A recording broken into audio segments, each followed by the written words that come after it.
How to fix load library failed with error 87. The parameter is incorrect.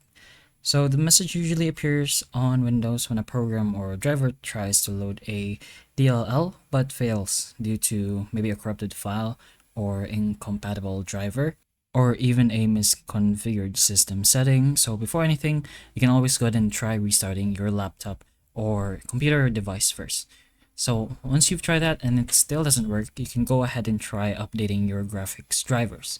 So to do that, you can press on your keyboard on Windows plus X. This little tab will pop out. You're gonna have to look for the device manager. And once you're in device manager, find your display adapters, which is right here, expand that, and then right click your GPU. So in our case, it's going to be this one. And then we're going to go ahead and press on update driver and then search automatically for drivers.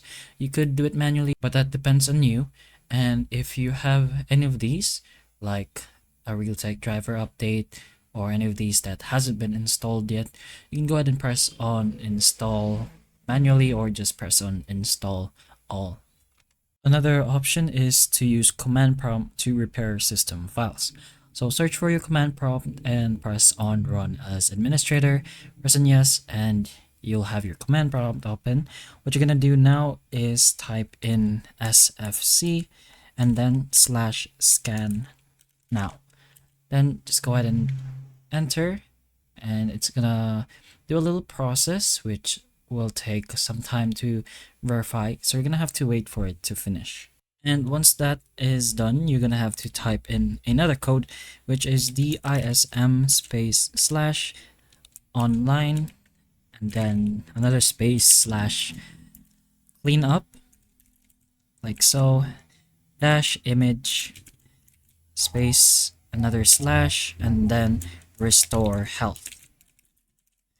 And then just go ahead and press on enter. So after a while, you'll be able to notice something like this. It's just gonna be a little loading bar. You're gonna wait for it to finish and then follow up any prompts that comes up, if there are any.